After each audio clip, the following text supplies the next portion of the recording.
सकाळच्या नाश्त्यासाठी काय बनवायचं प्रश्न पडतो का? मग हे अगदी 5 मिनिटात तयार होणारं उपमा बनवा आणि घरातल्यांना सगळ्यांना आवडेल सुद्धा.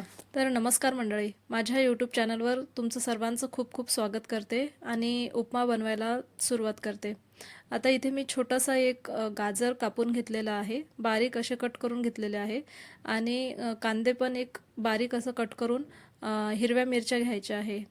थोड्या तिखटवाल्या हिरव्या मिरच्या घेतल्या आहे आणि थोड्या फिक्क्या अशा हिरव्या मिरच्या पण कट करून घ्यायच्या आहे. कढीपत्ता घ्यायचा आणि एक छोटा चम्मच पिवळी मूग डाळ घ्यायची आणि एक चम्मच हरभऱ्याची डाळ घ्यायची आणि एक कपभर रवा घ्यायचा आहे.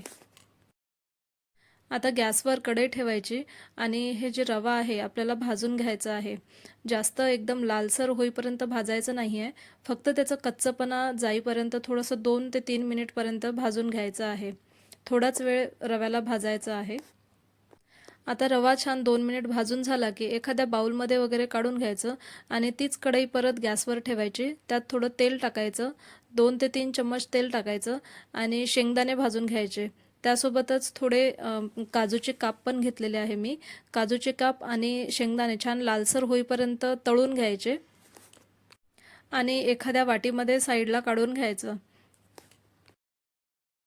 आता हे तळलेले शेंगदाणे आणि काजूचे काप आहेत ते आपल्याला शेवटी लागणार आहे, शेवटी उपम्यामध्ये टाकण्यासाठी लागणार आहे, म्हणून ते पहिले काढून घ्यायचं. आता तेल गरमच आहे, त्यात मोहरी टाकायची आणि दोन्ही डाळी टाकायच्या. मुगाची डाळ आणि हरभऱ्याची डाळ टाकायची. त्यासोबतच कढीपत्ता टाकायचा, हिरव्या मिरच्या टाकायच्या आणि गाजरचे काप केलेले आहेत आपण ते टाकायचं, कांदे टाकायचं आणि छान लालसर होईपर्यंत तेलामध्ये होऊ द्यायचं. परतत राहायचं. कांदे आणि हे सर्व आपण परतत राहायचं आणि ते झालं, लाल झालं की पाणी टाकायचं वरून.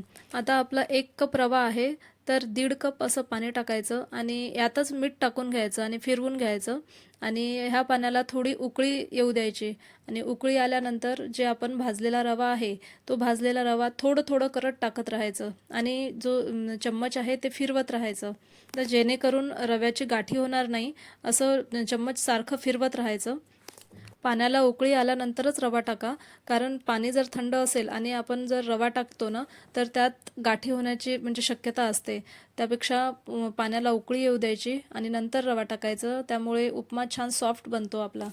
आता आपण शेंगदाणे आणि काजूचे काप तळून घेतलेले होते ते ह्या उपम्यामध्ये वरून टाकायचं आणि कोथिंबीर घालायची. कोथिंबीर घातल्यानंतर सर्व हे मिक्स करून घ्यायचं, छान फिरवून घ्यायचं आणि थोडा वेळ वाफवायला ठेवायचं. वरून झाकण ठेवायचं आणि वाफवून घ्यायचं थोडासा उपमा. 2 मिनिटापर्यंत वाफवून झालं की झाकण काढायचं आणि बघा आपला मऊ आणि झटपट बनणारा असा उपमा, नाश्त्याचा उपमा आपला तयार झालेला आहे.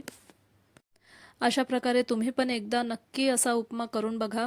खूप छान चविष्ट आणि पौष्टिक असा उपमा आहे आणि खूप छान पण बनते. खूप चविष्ट लागते असा उपमा. बघा कसा गरमागरम आणि झटपट पौष्टिक असा नाश्ता तयार झालेला आहे. तुम्ही पण एकदा नक्की ट्राय करा असा उपमा आणि कमेंटमध्ये नक्की सांगा. व्हिडिओ आवडला तर लाईक करा, तुमच्या मित्रमैत्रिणींमध्ये शेअर करा आणि माझ्या चॅनलला सबस्क्राईब केलं नसेल तर सबस्क्राईब नक्की करा. बेल आयकॉनला पण क्लिक करा, जेणेकरून मी जे पण व्हिडिओ टाकत असेल पुढे ते तुमच्यापर्यंत पोहोचत राहील. Bye bye.